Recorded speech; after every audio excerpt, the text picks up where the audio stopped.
Eu sempre tive uma curiosidade muito grande para entender por que tanta fidelidade assim em relação a Jair Bolsonaro. Veja bem, o Anderson Torres cometeu crimes, evidentemente, a mando do Jair Bolsonaro, né? Mas ele não entrega o Jair Bolsonaro. Ele está sofrendo, segundo ele, a defesa dele, está com depressão, não se alimenta direito, está perdendo peso, pensa em suicídio e tudo mais, mas ele jamais entrega o Jair Bolsonaro. Por que tanta fidelidade assim? Agora é o Coronel Cid. O Coronel Cid, até agora, imagina-se que ele vai assumir tudo sozinho. O próprio advogado dele está defendendo muito mais o Jair Bolsonaro do que ele próprio, né? E por que isso? Por que as pessoas também, o Cid também vai acabar com a família, a exemplo do Torres, em nome do Jair Bolsonaro? Fidelidade? Agora entra o Ayrton Barros, o Major Ayrton Barros na história, que tem envolvimento com a milícia. Não será por isso? Não será por ameaças? É muito estranho tudo isso. E aí a gente fica pensando, né? Será que todas as pessoas que cometeram crime para o Jair Bolsonaro, ninguém vai ter coragem de falar, de mostrar, né, que fizeram isso a mando do Jair? Ninguém tem coragem de expor o nome do Jair? Essas pessoas estão sendo coagidas. Existem relatos de vários telefonemas para a casa do Anderson Torres, para a mulher do Anderson Torres, diariamente, né? A gente vê claramente que o Anderson Torres tem medo de falar. E agora o Coronel Cid parece que está querendo assumir tudo sozinho. Os advogados dele estão defendendo mais o Jair. Os advogados dele estão trabalhando com a tese de que ele tinha a liberdade de fazer o que ele fez sem interferência do Jair Bolsonaro. O que todo mundo sabe que não é. Ele não ia falsificar documentos para a mulher do Bolsonaro, para o Jair Bolsonaro e para a filha do Jair Bolsonaro, sem que o Jair Bolsonaro tivesse pedido isso dele.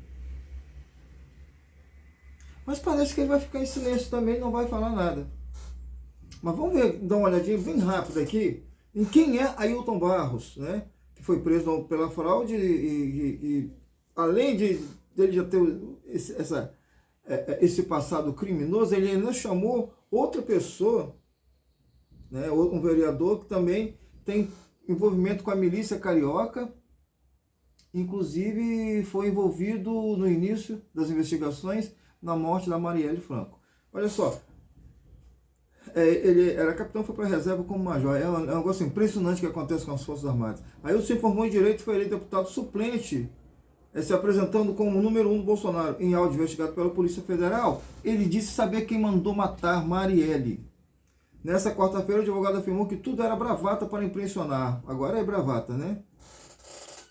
Pois é, ele foi preso pela Polícia Federal, acusado de intermediar inserção de dados ilegais no cartão de vacinação da Covid. O capitão reformado, Ailton Gonçalves Moraes Barros, já foi investigado por suposto acordo com tráfico. Olha onde que o Bolsonaro se envolve.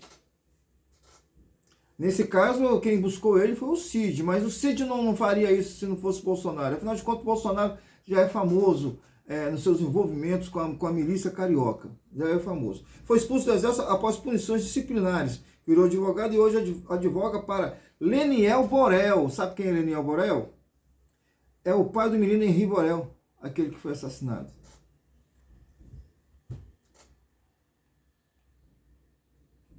Em 2006, então, o capitão Ayrton Barros foi apontado como negociador com traficantes no Comando Vermelho para a devolução de 10 fuzis e uma pistola roubada no quartel das Forças de São Cristóvão. Até hoje fica abismado. Como é que o bandido entra no quartel, rouba a arma? Isso em 2006, que não tinha essa facilidade toda de comprar arma. Tem muitas armas militares que foi usada nas quadrilhas cariocas, no Comando Vermelho e tudo mais, né? Então, gente, o cara tem envolvimento sério com as milícias cariocas, e aí quem é pego no flagra, cometendo crimes para Jair Bolsonaro, ninguém denuncia. Que medo é esse? O Anderson Torres acabou com a família dele, acabou com a vida dele. As meninas deles não estão nem estudando, pelo menos até pouco tempo atrás não estavam, mas não fala. Eu acho que fica evidente que tem uma ameaça nisso tudo aí. Que a família Bolsonaro é envolvida com milícia, a gente sabe isso há muitos anos, muito antes de se pensar, de cogitarem o nome do Jair Bolsonaro para ser candidato a presidente em 2018. Trata-se de pessoas envolvidas com crime organizado. E eles tentam jogar isso para cima do PT. Para cima do Flávio Dino, que foi lá na favela da Amarela aquela vez. Mas quem tem os verdadeiros envolvimentos com crime organizado no Rio de Janeiro, que está no Brasil, é a família Bolsonaro. Olha de onde buscou a figura, que ele é o número 1. Ele se candidatou como sendo o número 1 do Bolsonaro. O número dele de candidato na inscrição da chapa era 22001. Perdeu as eleições, mas continuava ali em boas relações com o gabinete do Bolsonaro, com o gabinete, um cara envolvido com milícia. Foi expulso, assim como Jair Bolsonaro. E tinha um contato direto com o coronel Cid. O cara foi expulso do exército para o bem da disciplina militar por ter um monte de envolvimento com quadrilha. E ele tinha um relacionamento estreito com um coronel do exército, né? E um relacionamento estreito com o presidente da República. Então, gente, a violência carioca estava totalmente dentro do gabinete do Jair Bolsonaro. Vários envolvimentos, né, de pessoas próximas a ele dando medalha para bandido, quando era tanto ele quanto o filho dele, quando eram deputados, essas coisas todas, em saída em defesa dessa gente. Na rachadinha tem esposa desses caras, tudo envolvido também. Então não tem como você dizer que Jair Bolsonaro é inocente, é um homem de bem.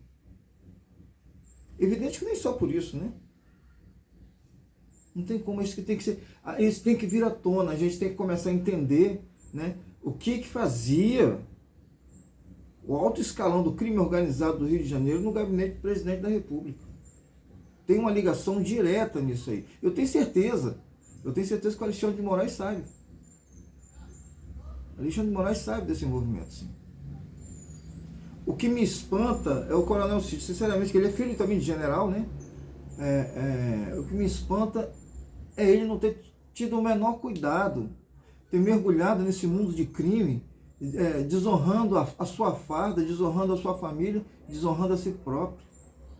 É um homem que deveria ter uma honra, né, de ser quase um general, que ia assumir postos que né, futuramente, no futuro bem próximo, o levaria a ser general. Jogou tudo fora pelo bolsonarismo. Bom, gente, antes de terminar meu vídeo, eu peço a vocês que curtam o meu canal, que vocês se inscrevam, que vocês compartilhem, que vocês comentem, para a gente poder continuar fazendo esse trabalho, né, e ter um crescimento e poder ajudar de uma forma definitiva a democracia do Brasil, para que a gente possa combater esse tipo de coisa, esse tipo de gente. Eu fico por aqui, um grande abraço a todos.